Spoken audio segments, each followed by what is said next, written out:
Sa loob ng 5 taon, anong pakiramdam sa pagiging albularyo? Parang mabigat sir din sa katawan.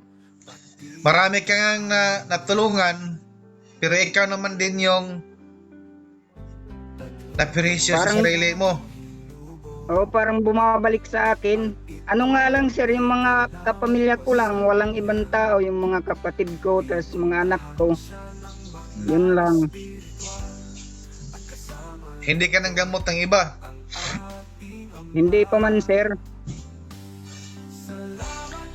Kaya nga gaya nga ng sabi ka ko, ilang beses ko na yan sinasabi, lahat ng mga ganyang mga agimat na yan o anting-anting o ano pa man o mga Latin, ang lahat ng yan ay yan yung magbibigay sa inyo ng karamdaman, lalong-lalo ng ibang mga pasyente na lumalapit sa Oo. kapag binigyan mo ng proteksyon o habak, mas lalong madagdagan ng sakit. Kasi yung Latin na ginagamit hindi nyo alam na yan yung unti-unting kumakain sa katawan nyo.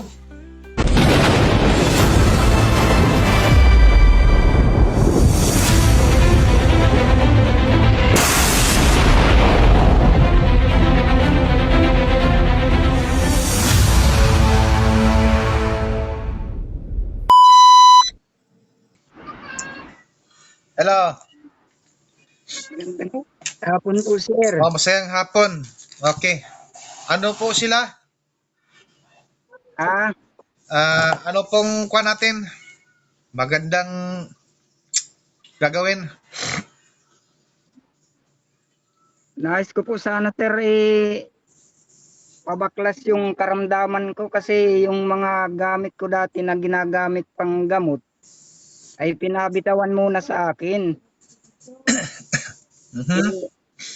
Ngayon naman, parang may nararamdaman ako minsan di makatulog. Minsan 2 gabi, ganyan, 3.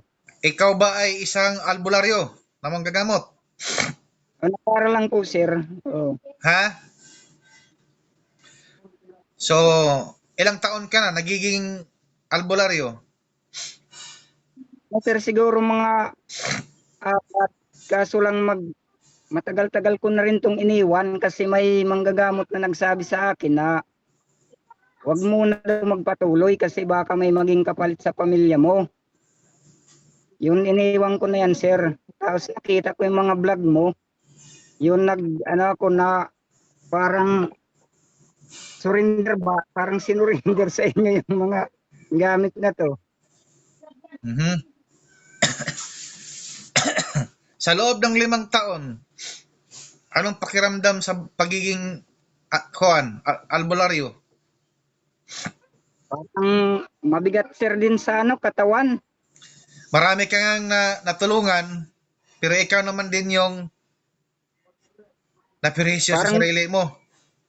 parang bumabalik sa akin. Ano nga lang sir, yung mga kapamilya ko lang, walang ibang tao, yung mga kapatid ko, tas mga anak ko.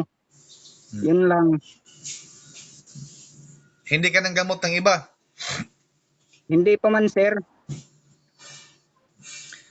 Kaya nga gaya nga ng sabi ka ko, ilang beses ko na yan sinasabi, lahat ng mga ganyang mga agimat na yan o anting-anting o ano pa man o mga Latin, ang lahat ng yan ay yan yung magbibigay sa inyo ng karamdaman, lalong-lalo ng ibang mga pasyente na lumalapit sa albularyo.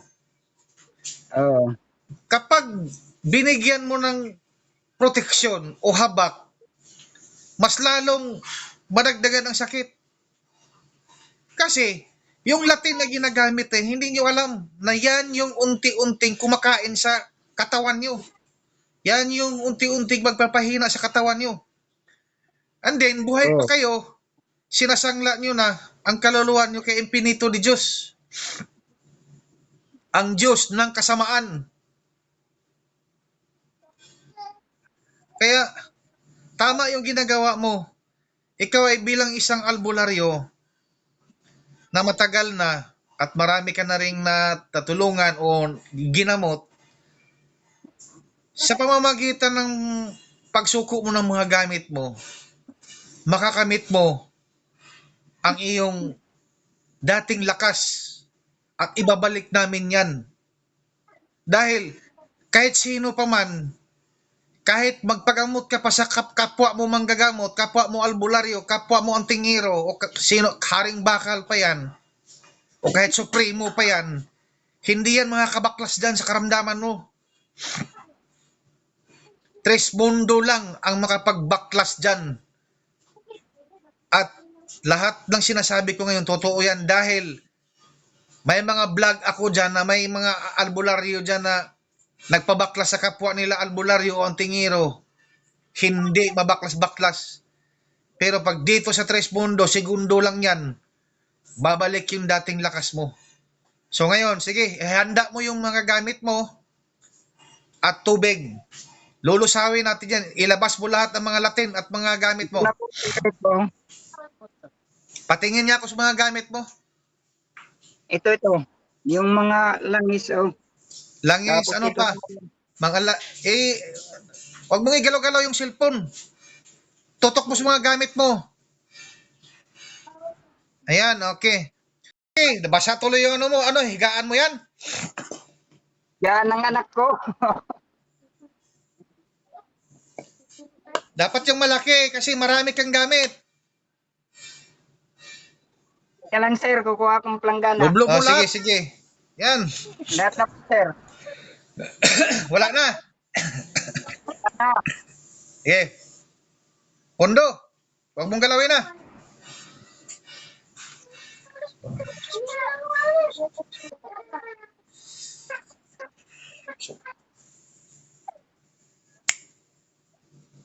Sige.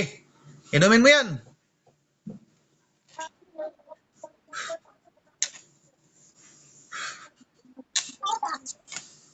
lahat. Ubusin mo.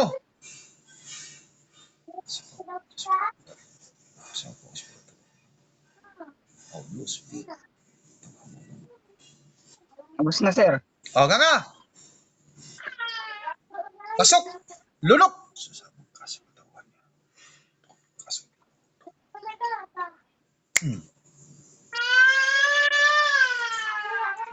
Pakiramdaman mo. Anong pagkaiba? Kanina at ngayon.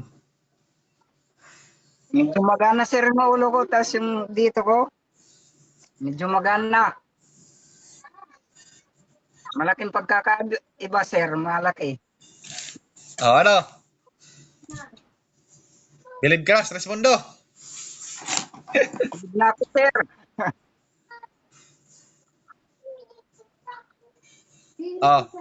Naka-vlog tayo, kuya. Naka-vlog tayo. Anong masasabi mo ngayon? Tayo, ang Tres Mundo ba ay nagawa-gawa lang ng kwento? Hindi ba ito totoo? Ikaw ang magpapatunay ngayon na Sa mga ang karamdaman mo na matagal nang iniinda at ang Tres Mundo lang ba ang nakapagpagaling sa gamot mo o sa karamdaman mo? Ikaw mismo ang magpapatunay ngayon. I-share mo. Sige. para sa mga katulad kong may mga tangan na mga orasyon, ganyan, mga langis o ano pa mang anting-anting, legit talaga yung Tres Mundo na manggamot o kaya magbaklas sa inyong mga karamdaman. Kaya kung may nanonood pa man na mga iba ko na hindi pa ng mga gamit, sa Tres Mundo na po kayo. Yun lang po, sir. So ayan mga ka-vlog ko, mga followers and viewers ko po dyan at sa mga supported na mga followers ko, kaming mga Tres Mundo ay hindi kami nagawa-gawa ng kwento. Mayroong patunay at napatunayan. At ito, si tatay ay siyang nagpapatunay na ang Tres Mundo ay hindi nagawa-gawa ng kwento o hindi lang content, kundi totoo at may napatunayan. At sa pamamagitan ng pag-share ng video nyo, i-share nyo itong video na ito Dahil isang share, isang buhay na maliligtas. Bakit? Dahil makikita nila ang vlog ng Trismundo. At doon sila makapag-isip na sa matagal ng panahon na iniinda nila ang karamdaman, ay mayroon pa silang pag-asa. Ito ang Trismundo. So mga kablog ko, paki-like and share ang video ito. Naway magustuhan nyo. And see you next vlog mga kablog ko. I love you so much mga kablog ko.